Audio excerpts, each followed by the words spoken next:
Hi there, U.S. historians. So today we're going to talk about the War on Terror. Okay. So what starts essentially the War on Terror, at least for the United States, is the September 11th attacks. Okay. So this is September 11th of 2001. So if you're not familiar with the September 11th attacks, you're going to see terrorists that are going to hijack American passenger planes. Okay.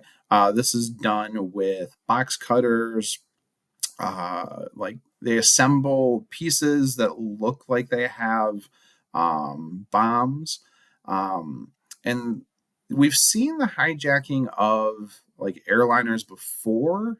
Okay, however, this is very distinctly different because this is a suicide mission, right? Um, in the past, you've seen them use these planes to to hijack planes for to get hostages, right? To negotiate some sort of release of prisoners.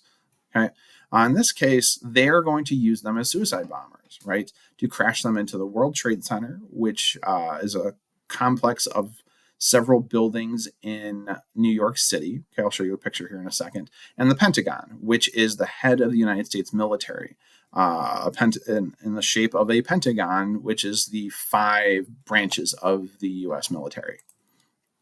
Okay. So right after the September 11th attacks, there's a lot of questions of who attacks us. Okay. Eventually, Al Qaeda will step forward as the terrorist organization responsible for these attacks. So they are a extreme radical Islamic fundamentalist group that has terrorist cells across the country at this time, or across the world at this time. However, where they plan the attacks is in the country of Afghanistan.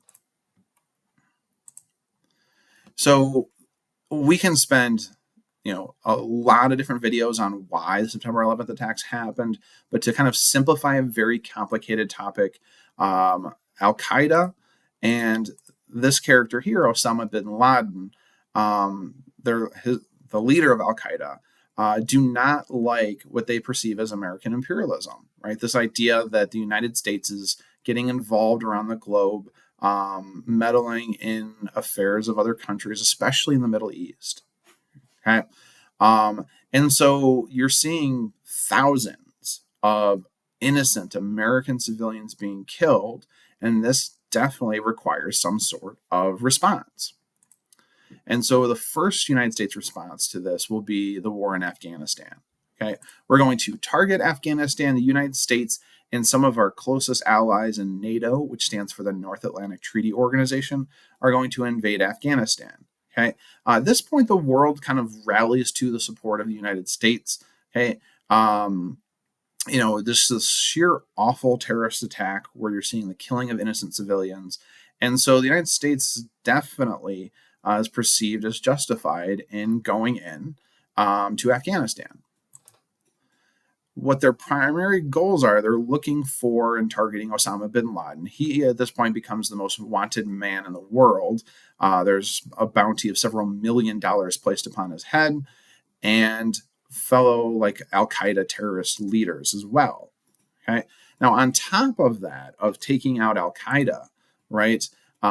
The goal is to take out the Taliban, which is the government that supported Al Qaeda in Afghanistan, the Al Qaeda terrorist cells around the globe, and to install democracy in Afghanistan. The hope being then that radical totalitarian dictators and warlords will not be able to harbor terrorist cells in Afghanistan anymore. And the people of Afghanistan will be able to have freedoms and rights and vote for their government. Okay. Now, for the interest of this video, okay, this war is extremely complicated, right? As you can see from the dates, we are going to occupy Afghanistan for 20 years. Okay. In fact, President Trump is going to negotiate a removal of U.S. troops. He negotiates this with the Taliban. And it's not until the Biden administration that troops are eventually withdrawn. Okay. However, we see a very similar situation that we do see in Vietnam. Okay. In fact, even like much more chaotic and much quicker, where the government, before we've even removed troops and as we're removing troops, the Taliban are reclaiming and taking over control of the country. Okay, in fact, the picture here on the right, you can see these are attempt evacuations of people trying to evacuate Afghanistan because they either supported the U.S. government, U.S. occupation, and the government that was set up, or fear that they'll be perceived as siding with the Americans. Okay. Now, it's hard to underestimate just kind of the sense of fear and paranoia that came after September 11th, right? Everything now became a potential weapon, right? Airplanes. There was worry about opening our mail because there was an anthrax attack of people mailing poison in the mail to congressmen, okay? And so now all of a sudden, okay, terrorists don't really aren't necessarily like representative of one country anymore. Okay, and so now, okay, we have to kind of shift our focus to more of like a preventative foreign policy where we're trying to stop terrorist attacks before they happen. Okay, and so in Iraq, it's worried that they have WMDs. So I definitely write that down, standing for weapons of mass destruction. Okay. Now that can mean several things, right? Chemical weapons, nuclear weapons, okay? And then in addition to that, right, so the worry is that the United States might face a threat much larger than September 11th if weapons of mass destruction were unleashed against the United States. And that, it was claimed that the Iraqi government supported al-Qaeda, okay?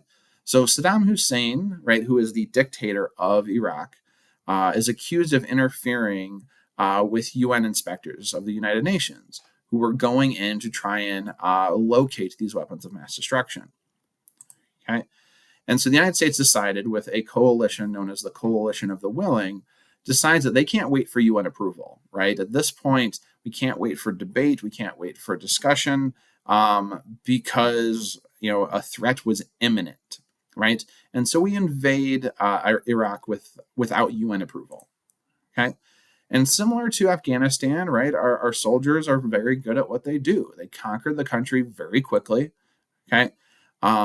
They topple the Iraqi regime here. Here you see a statue of Saddam Hussein being pulled down. Okay. But here's kind of the kicker, right? These reasons for why we get involved prove later to be false, right? There were never any weapons of mass destruction uncovered in Iraq. Okay. Al-Qaeda was not supported by Saddam Hussein. In fact, he does not care for Al-Qaeda too much. Okay. And so it kind of represents this cautionary tale of U.S. involvement, of getting more and more involved around the globe, to the point where we're trying, no longer responding to attacks, or even just trying, previously we talked about staying out, staying neutral, avoiding, involvement, now to trying to go on the defensive. Okay. So Saddam Hussein, right, the leader of Iraq, is going to be captured. He's going to be put on trial by the Iraqis. Okay. And he's going to be found guilty of war crimes. Okay. This is not a good individual by any means. So the removal of Saddam Hussein certainly, is a positive here, right? He is going to be executed by the Iraqis. Okay. The U.S. will set up a democracy in Iraq. Okay. However, the United States are going to face terrorist attacks, right? It's the occupation of Iraq that becomes particularly deadly. Okay. And so in 2011, the United States will withdraw our troops from Iraq. Okay. So the kind of legacy of the war on terror is very complicated, right? But it definitely represents a shift to a much more involved foreign policy. So that's it for today, guys. Thank you, and remember to stay awesome.